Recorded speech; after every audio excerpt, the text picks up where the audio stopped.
Outpost 2, Divided Destiny. Eden, Chapter 4. Autopsy. Brooke squirmed uncomfortably in the chair. The walls of the room were pastel pink, planter boxes were under all the windows, and freestanding pots were jammed with growing plants. Intercom screens on all the walls displayed decorative images of babies and children at play. Like most locations in the still crowded colony, the room did double duty, as witnessed by the folded med station in the corner. But the knowledge that on another day it might serve as the delivery room or emergency surgery did nothing to relieve the relentless cheerfulness of the place. The nursery was a fragging strange place to come talk to about a dead person. The small blonde woman, Dr. Van Dozier, by the name on the door, who studied him from behind her neat desk, seemed to sense his uneasiness. "I know this is a little strange, Mr. Panatti. Autopsies aren't our usual business here, but the medical center is still coming up to speed and some non-essential tasks are routed to me. You made an inquiry about Della Rica's accident, and given that she has no surviving family, I thought it would be appropriate to talk with you." "Autopsy? She died months ago." She nodded, and her green eyes seemed to look into him so deeply that it made him uncomfortable. "Her body was put into stasis until we had enough slack time to examine it." She waved her hand to indicate the room. "Our primary business here is life, not death." She saw him flinch. "I don't mean to be insensitive, Mr. Panatti. In fact, the delay is the primary reason why I asked you here personally rather than simply sending you a message. If you don't mind me asking, was Miss Rica a companion? A lover?" He smiled slightly and shook his head. "We were friends, classmates in school. We'd be spending a lot of time together lately, and I wondered if it might turn into more. But, well, we'll never know about that, I guess. You've learned something about what killed her?" Dr. Van Dozier looked down at her desk, her mouth a tight line. "Nothing you couldn't have guessed. Massive trauma resulting from explosive decompression and the fall from the window. Oxygen deprivation only quickened things, I'm afraid. On the other hand, if it's any comfort, she didn't suffer. The loss of consciousness would have been almost immediate." None of which came as any surprise to Brooke, which made his presence here all the more puzzling. "That's all?" She chewed her lower lip. "The only solid thing, yes. But now that I've had the chance to study the accident report, I'm left with questions. Probably the same questions you had when you made your inquiries. Only a small meteor impact would have left no evidence, and yet a small impact shouldn't have shattered the window that way. At most, there should have been a small crack that the self-repair gel could have sealed." He leaned back in his chair, surprised. "That's exactly right. I have my resources, but the disaster incident response team that handled the investigation has been very quiet about the whole business. I smell cover-up.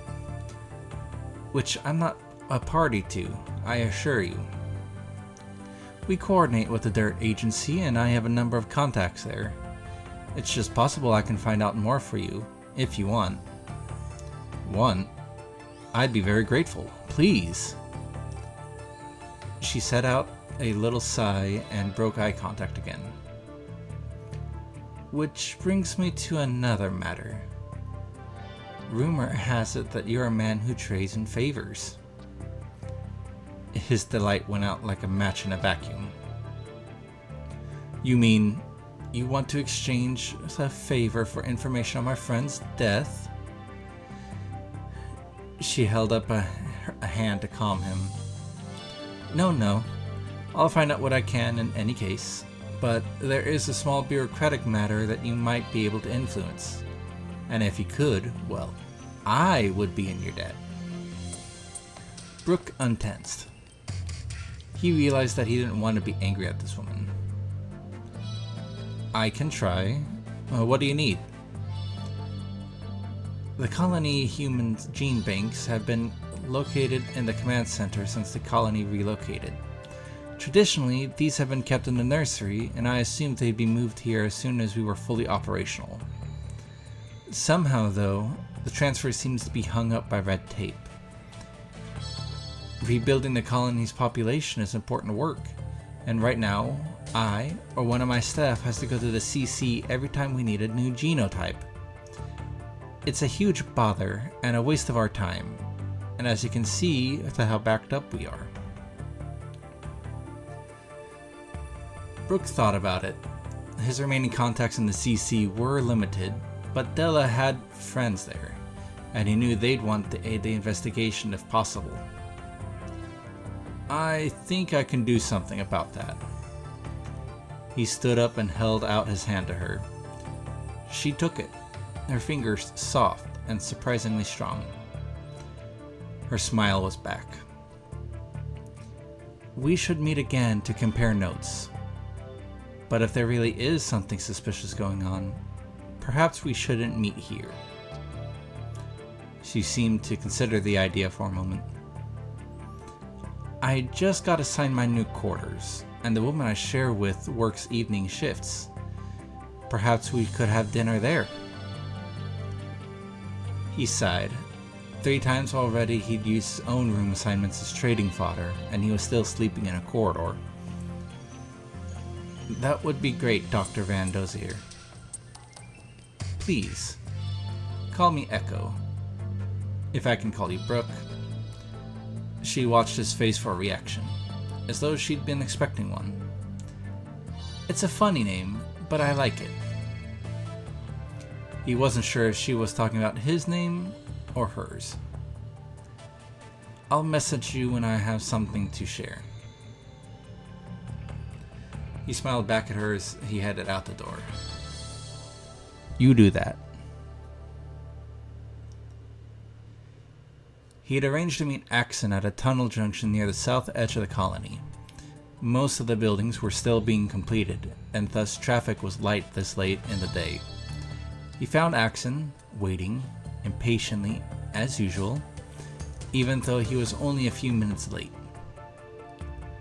As he walked up, Axon was staring at a symbol spray-penned on the wall, a red circle divided down the middle by a vertical line.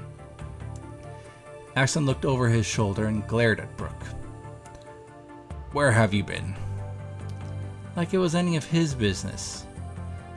The old man was getting his fingers far too deep into Brooke's affairs, and Brooke didn't like it. Thus, he took a certain perverse pleasure in telling a half-truth. I was doing some trading. I made a new contact in the nursery, and I'm greasing the wheels for the day we need something from them. This seemed to placate Axon. Well, then, it's just that you've been so distracted since that Della girl died. I know it upsets you, but I have to be able to depend on you. I warned you about... Brooke scowled at him. You know, you can be a cold son of a bot sometimes, Axon. She was just a friend, though that's plenty enough reason for me to be upset. But my personal life is my personal life. I expect you to keep out of it. Axon frowned, but said nothing. And you can depend on me. Craft was transferred to the new robot command center this morning, installed in the rack that you tweaked. I have a convex set to go to at the structure factory. Want to go for a ride? Axon actually smiled. Brooke wondered if that face was going to crack. As they made their way to the structure factory, Axon filled him in on the latest meeting with the scientist Jensen. Seemed they had a vehicle design that was going to handle the microbe. They've had one all along, basically. Wynn's prototype combat vehicle was hardened against biochemical attacks. the special inert seals have been adapted to other vehicles as well. Unmanned, I assume? Axon nodded. Whatever goes in can't come out because of the contamination. The idea is to find out as much as possible about the blight and the accident at the lab. The biological components of the computer systems have been destroyed, but some of the electronical and optical memories may still be recoverable. They haven't told me when the mission is scheduled to start. It may have already happened for all I know. They slipped quietly through the structure factory, suited up, and made their way out through the service lock adjacent to the loading dock. The big construction vehicle was already loaded with the huge slab that was a structure kit. They adjusted their suit radios to scramble for privacy and climbed into the cab. Brooke explained. This is the residence I pushed up the schedule for a few weeks ago. It has to go all the way around the colony. We should have an hour or more in the vehicle without interruption. Brooke had finally managed to get Axon his computer back, after a fashion. During construction, he'd arranged for Axon to get to a computer rack in the robot command center. Since the building hadn't been operational, he can work without suspicion. Only after tampering had been done had he arranged for the Elder's Savant to be transferred to the new building and at that particular rack. The RCC was, like the CC, a highly secured area.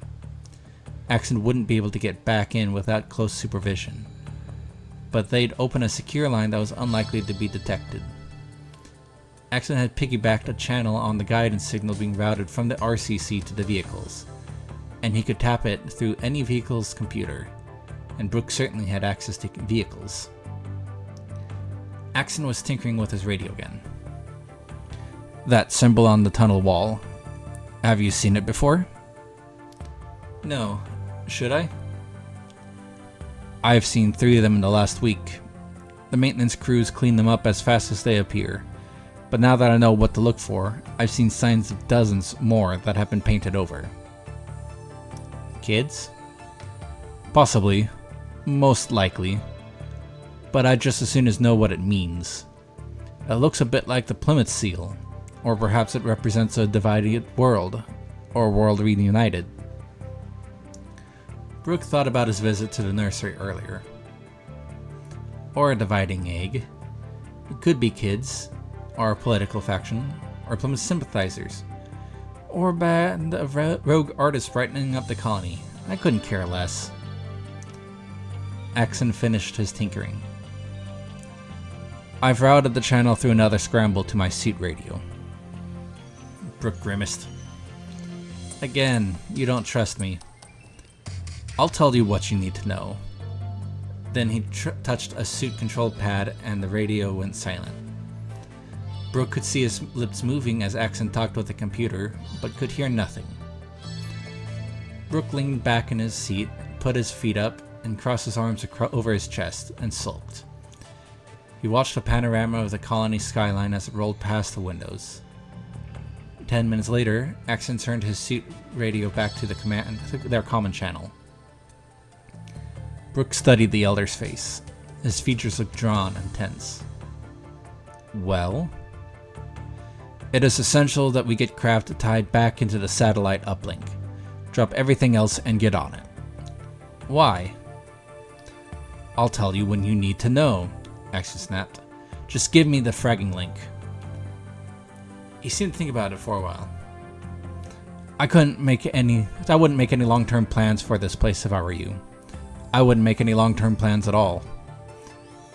Then he switched his radio back to the private channel and ignored Brooke.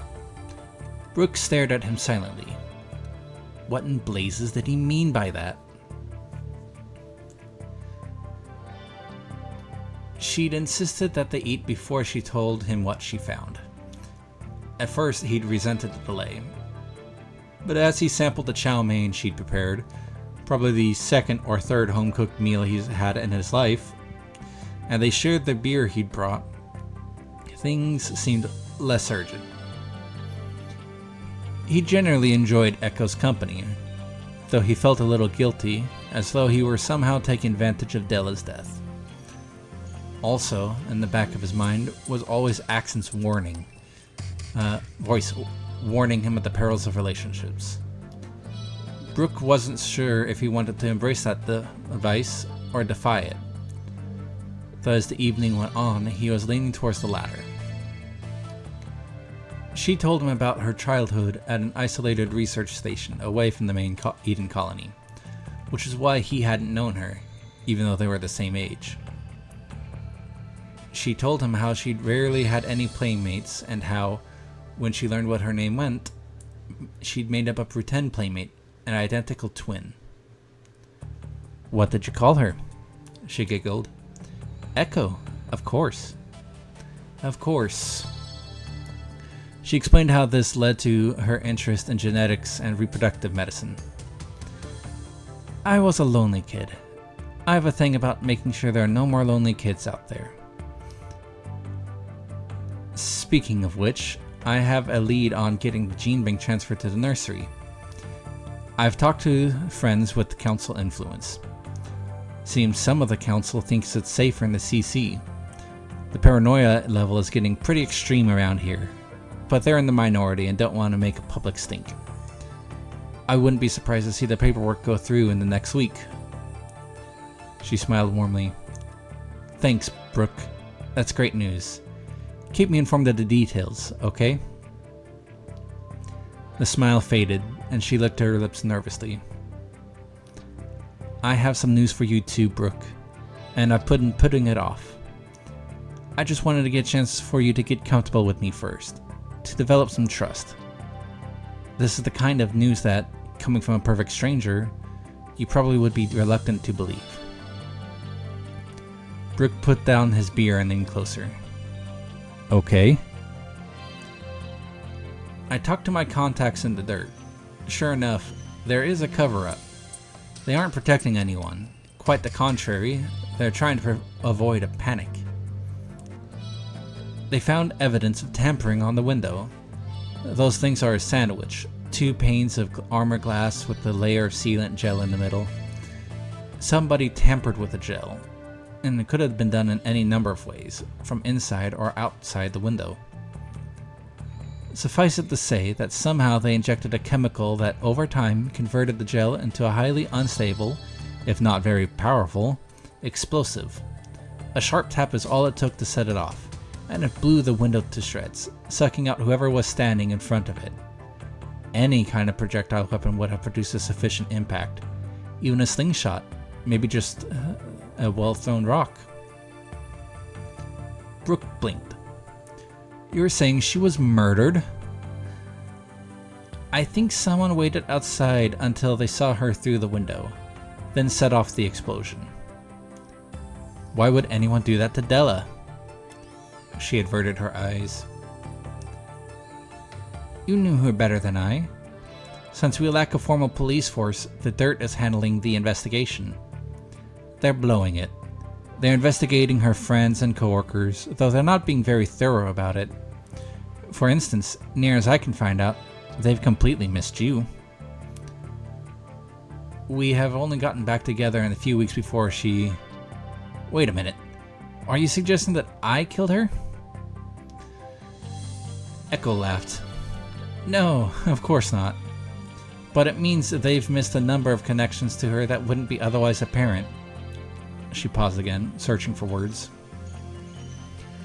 "I've stumbled on other evidence that the Dirt seems to have missed. Putting together with which I know about you leads to me one possible conclusion that they'd never consider." "Which is?" She sighed. "Have you ever considered the possibility that your friend Axon Moon is a murderer?"